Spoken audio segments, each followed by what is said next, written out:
Jésus, que Dieu te bénisse. Je suis venu te parler de la motivation dans le combat. Le thème de mon message est la motivation dans le combat. La motivation dans le combat. Allons-y dans le livre de 1 Samuel 17, verset 43 au verset 47. Alléluia. Le livre de 1 Samuel au chapitre 17, à partir du verset 43. 1 Samuel 17, 43.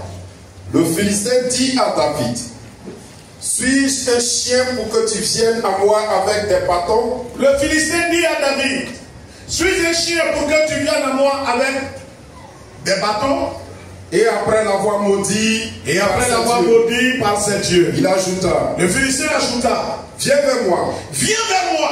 Et je donnerai ta chair aux oiseaux du ciel. Je donnerai ta chair aux oiseaux du ciel. Et aux bêtes des champs. Et aux bêtes des champs. David dit aux Philistins. Verset 45. David dit aux Philistins: tu marches contre moi avec l'épée. Toi tu marches contre moi avec l'épée. La lance. Et le javelot. Et moi, je marche contre toi. Au nom de l'Éternel des armées. Du Dieu de l'armée d'Israël, que tu as insulté. Aujourd'hui l'Éternel te livrera entre mes mains. Je t'abattrai. Et je couperai ta tête. Aujourd'hui je donnerai les cadavres des Philistins. Aujourd'hui je donnerai les cadavres du camp des Philistins. Aux oiseaux du ciel. Oui, aux oiseaux du ciel. Et aux animaux de la terre. Oui. Et toute la terre saura qu'Israël a un Dieu. Et toute la terre saura qu'Israël a un Dieu. 47. Et toute cette multitude saura que ce n'est ni par l'épée. Et toute cette multitude saura que ce n'est ni par l'épée, ni par la lance, que l'Éternel sauve. Car la victoire appartient à l'Éternel. Et il vous livre entre nos mains. Et l'Éternel vous livre entre nos mains. Amen. Acclame la parole de Dieu et assieds-toi. Bon et heureux mois de mai. Nous allons prier tout à l'heure pour le mois. Mais souffre que je me prononce brièvement sur ce point. Ici, nous venons de lire l'histoire de David face à Goliath. On a très souvent prêché là-dessus. Ou bien c'est sorti dans beaucoup de prédications. Mais il y a une partie qui m'intéresse ce matin. C'est la motivation dans le combat. Le combat est inévitable. Dans toute vie, le combat est inévitable. Tout le monde combat. Mais avec quelle motivation tu combats? Ou qu'est-ce qui te motive à mener le combat? C'est ça qui m'importe. Alléluia. Parce que je vais te dire que le résultat vient aussi de la motivation. La victoire vient très souvent de la motivation. Surtout la victoire sur quelqu'un qui est supposé être plus fort que toi.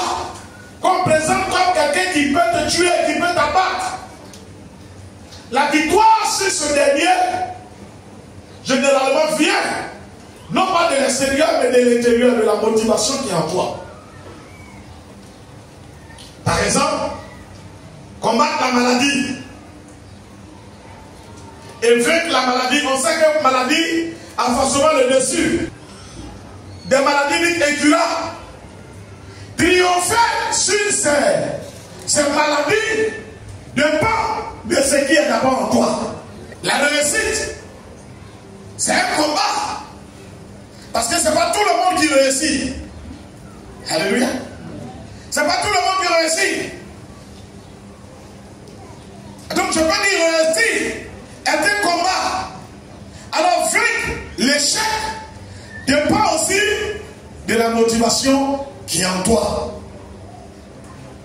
L'honnêteté, c'est un combat que d'être honnête. Mais la motivation en l'homme, souvent, l'amène à triompher de la malhonnêteté et se garder honnête. Alléluia. Réussir sa vie de couple, être fidèle, son cou. C'est un combat. Parce que nous sommes dans un monde de séduction. Alors réussir dans ce domaine, c'est un combat. Mais la victoire dépend souvent de la motivation qui est en soi. Ce n'est pas d'abord l'extérieur, mais intérieur. Alléluia. Réussir dans la vie active, dans l'entrepreneuriat, même à la fonction publique, être un bon agent de l'État, ça dépend de la motivation qui est en toi. Ce n'est pas parce qu'il n'y a pas possibilité de voler, d'être malhonnête, d'être insolent, mais la motivation que tu as te permet soit d'être bon ou d'être mauvais. Alléluia. David ici n'était pas seul. Goliath s'est adressé à Israël. Et David était le plus petit. Là, parmi tous ceux qui étaient là. Au point que, comme on le sait, David n'est pas venu pour combattre.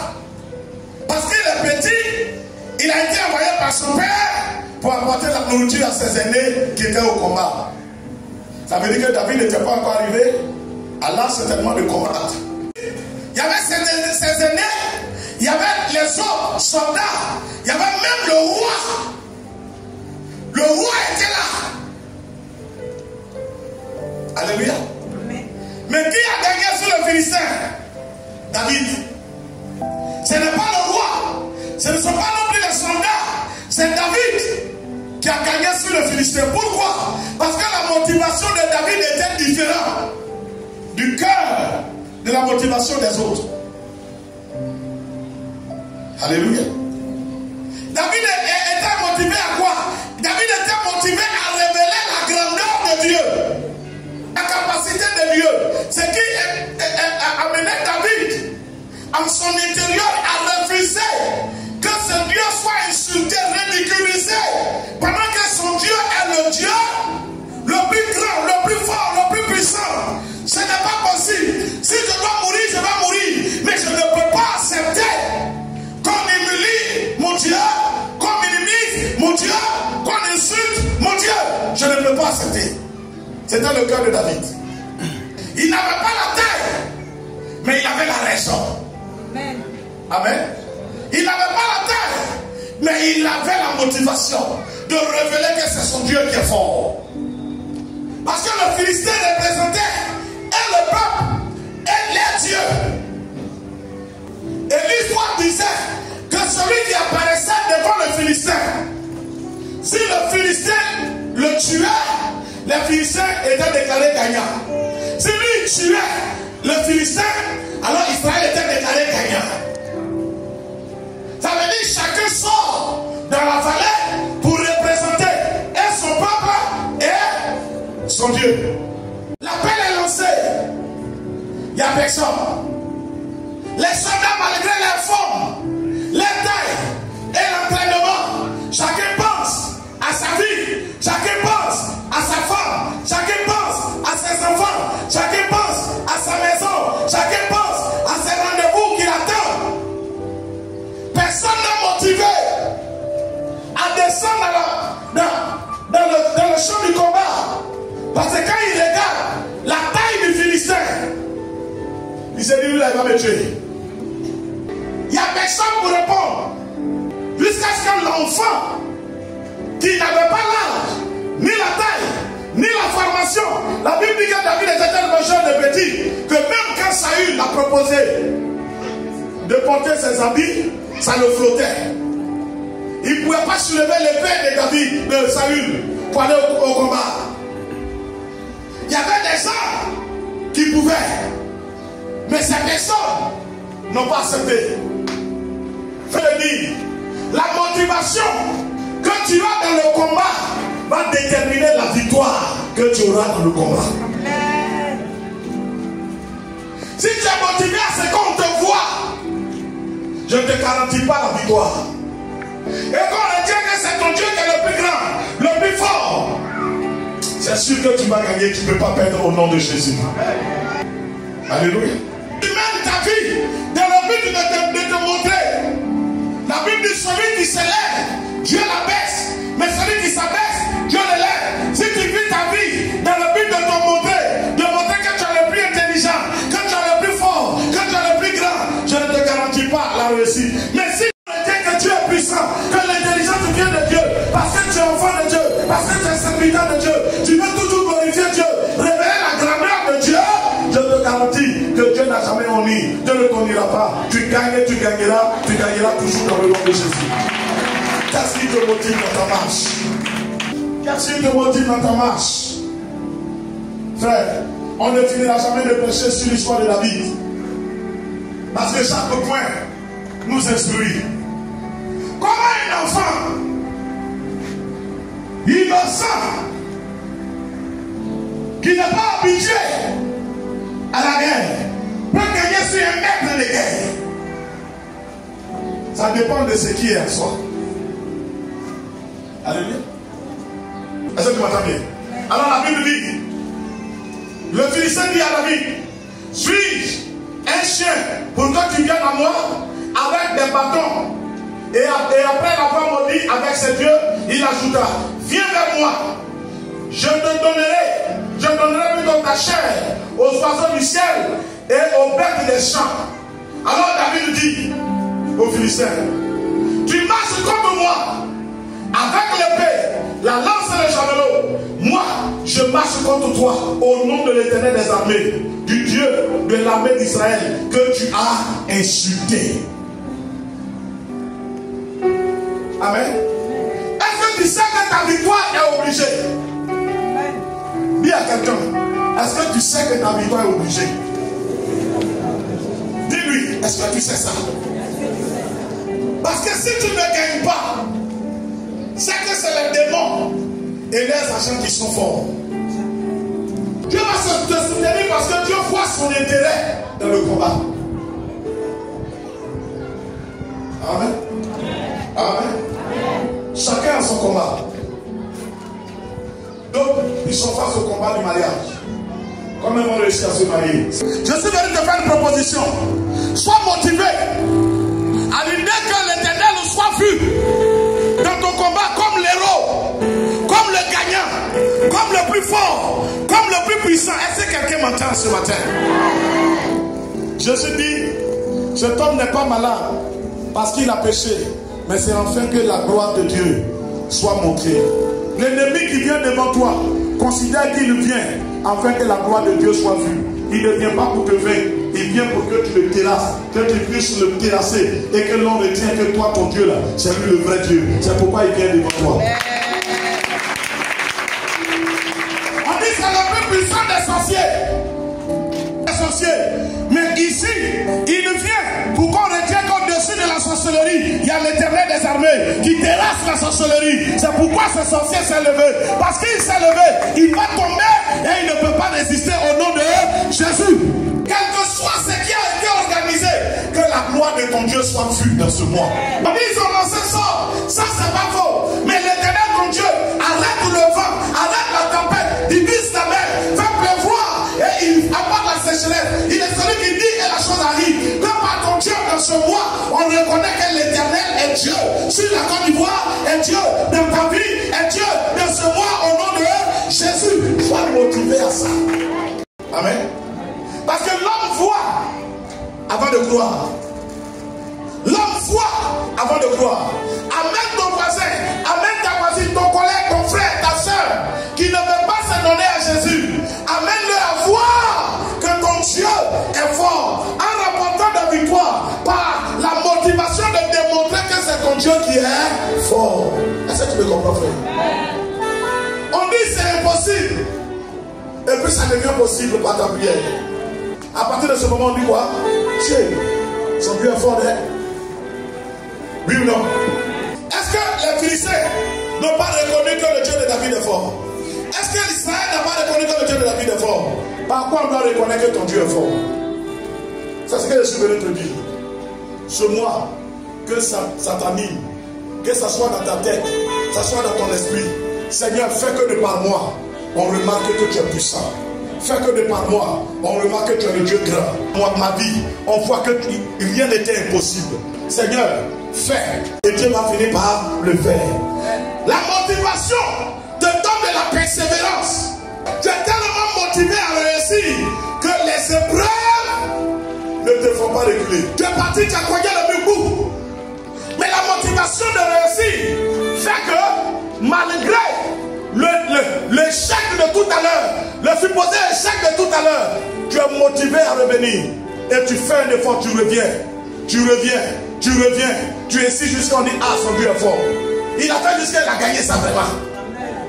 La Bible dit, celui qui se relâche dans son travail, il est ami de celui qui détruit. Tu t'es levé une seule fois, 2 fois ou 3 fois, parce que ça n'a pas marché. Et que voici, tu t'en vas t'asseoir. Quel témoignage. Est-ce que je parle à quelqu'un ici ce matin? Pendant que je prêche, ne regarde pas l'autre, regarde-toi ta vie. Quel est le combat qui est devant toi? Je dis chacun a son combat. Il y a le temps de ton combat. Tu es à ce niveau. Je dis que tu dois gagner. Tu peux gagner au nom de Jésus. Sois motivé par le fait qu'avec ton Dieu, tu ne dois pas échouer. Même si on dit appris travail, mais toi, tu dois travailler. Hey. Parce que la Bible dit, celui qui ne travaille pas, qui ne mange pas. Et Dieu dit, je bénirai l'homme de tes mains. Si tes mains ne font rien, qu'est-ce que Dieu va bénir? Donc je dois travailler. Je dois travailler. Ça ne marche pas, ça doit marcher au nom de Jésus. Et ça marchera. Afin que l'on sache que c'est mon Dieu qui est fort. Alléluia. Ça ne doit pas rester sur le dit des autres. Le Philistin a dit, aujourd'hui je vais te tuer. Je vais donner ta chair. La Bible dit, tu mens. C'est moi au contraire. L'Éternel va te livrer entre mes mains. Je vais t'abattre.